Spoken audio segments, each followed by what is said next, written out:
ناظرین، drama serial بیٹیاں کی نیکسٹ ایپیسوڈ میں اب آپ دیکھیں گے کہ سعد نے دوسروں کی باتوں میں آ کر وہ کر دیا ہے جو اسے کبھی بھی نہیں کرنا چاہیے تھا۔ کم سے کم عائزہ کے ساتھ ایسے تو بالکل بھی نہیں کرنا چاہیے تھا، کیونکہ عائزہ وہ تھی جس کے لیے اس نے بڑی محبتوں سے، بڑی مشکلات سے اسے اپنے گھر بیاہ کر لایا تھا، اور شادی کے لیے اس نے کیا کچھ مصیبتیں اور تکلیفیں برداشت نہیں کی تھی، اور اس سے اتنی محبت کرتا تھا، اور پھر اچانک سے اس نے اسے طلاق دے دی۔ اسے طلاق دینے سے پہلے سعد کو 1000 بار سوچ لینا چاہیے تھا کہ وہ اتنا بڑا اپنی زندگی کا ڈیسیژن لینے جا رہا ہے، اس کے کیا کانسیکوینسز ہوں گے، کیا نتائج نکلیں گے، اسے ایٹ لیسٹ ایک بار تو سوچنا چاہیے تھا۔ آخر یہ تو اب سعد نے بھی وہی دہرایا ہے کہ جو اس کے باپ نے پہلے کیا تھا۔ اگر دیکھا جائے تو سعد کی وہ محبت رہی ہے، اسے پانے کے لیے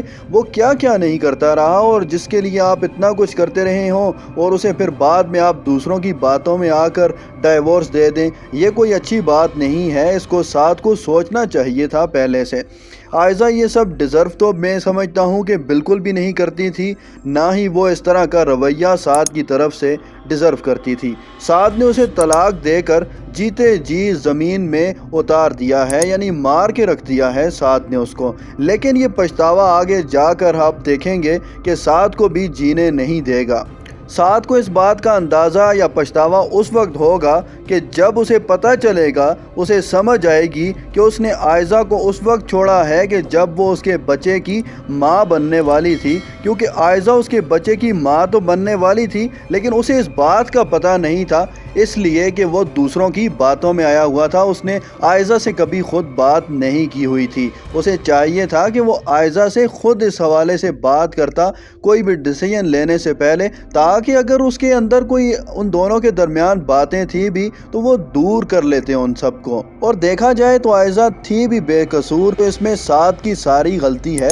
کیونکہ وہ کوئی بیوقوف انسان یا چھوٹا بچہ نہیں تھا کہ اسے دوسروں کی باتوں میں آ کر، ثنا کی اور باپ کے باتوں میں آ کر، ان کے بھڑکانے میں آ کر وہ بھڑک اٹھا اور اس نے عائزہ کو ڈائیورس دے دی۔ اب آپ دیکھیں گے کہ جب بھی سعد کے سامنے اپنے باپ کا مکروہ چہرہ آئے گا، پھر اسے سمجھ آئے گی کہ اس نے عائزہ کے ساتھ کتنا بڑا ظلم کیا ہے۔ دوسری طرف سعد کی ماں کو پتہ جب چلے گا نا کہ سعد نے عائزہ کو طلاق دے دی ہے، تو وہ سعد سے آ کر کہے گی کہ تم نے اتنا بڑا قدم اٹھایا اور مجھے بتایا تک نہیں۔ سعد، تم تو بالکل اپنے باپ پر ہی گئے ہو، تم بہت ہی ظالم انسان ہو۔ سعد، تمہیں پتہ بھی ہے کہ وہ کتنی بڑی تم غلطی کر بیٹھے ہو، وہ تمہارے بچے کی ماں بننے والی تھی عائزہ۔ تم نے اس کو اس وقت طلاق دی کہ جب وہ تمہارے بچے کی ماں بننے والی تھی۔ تم نے ایسا کر کے مجھے، عائزہ اور ہمارے ہونے والے پوتے کو،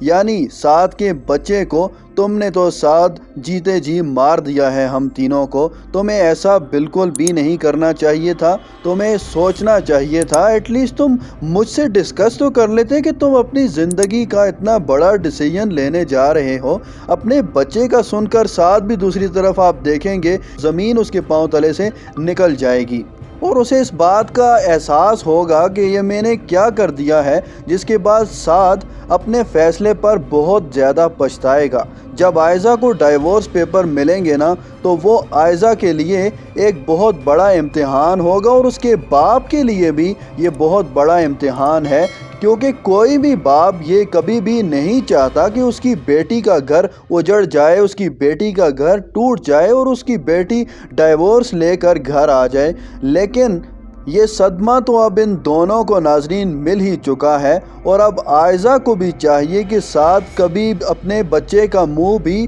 اس کو نہ دکھائے، نہ اسے اپنے بچے کا منہ دیکھنے دے، کیونکہ جو کچھ سعد نے عائزہ کے ساتھ کیا ہے، وہ اب اسی طرح اس کو کبھی بھی ہمدردی اس کی طرف بھی نہیں دکھانی چاہیے۔ وہ ڈیزرو ہی نہیں کرتا کہ اس کے لیے کوئی ہمدردی دکھائی جائے۔ سعد کو بچے کا منہ کبھی بھی نہ دکھایا جائے۔ عائزہ کی طرف سے اب ایسا ہی رویہ سعد کے لیے بھی ہونا چاہیے۔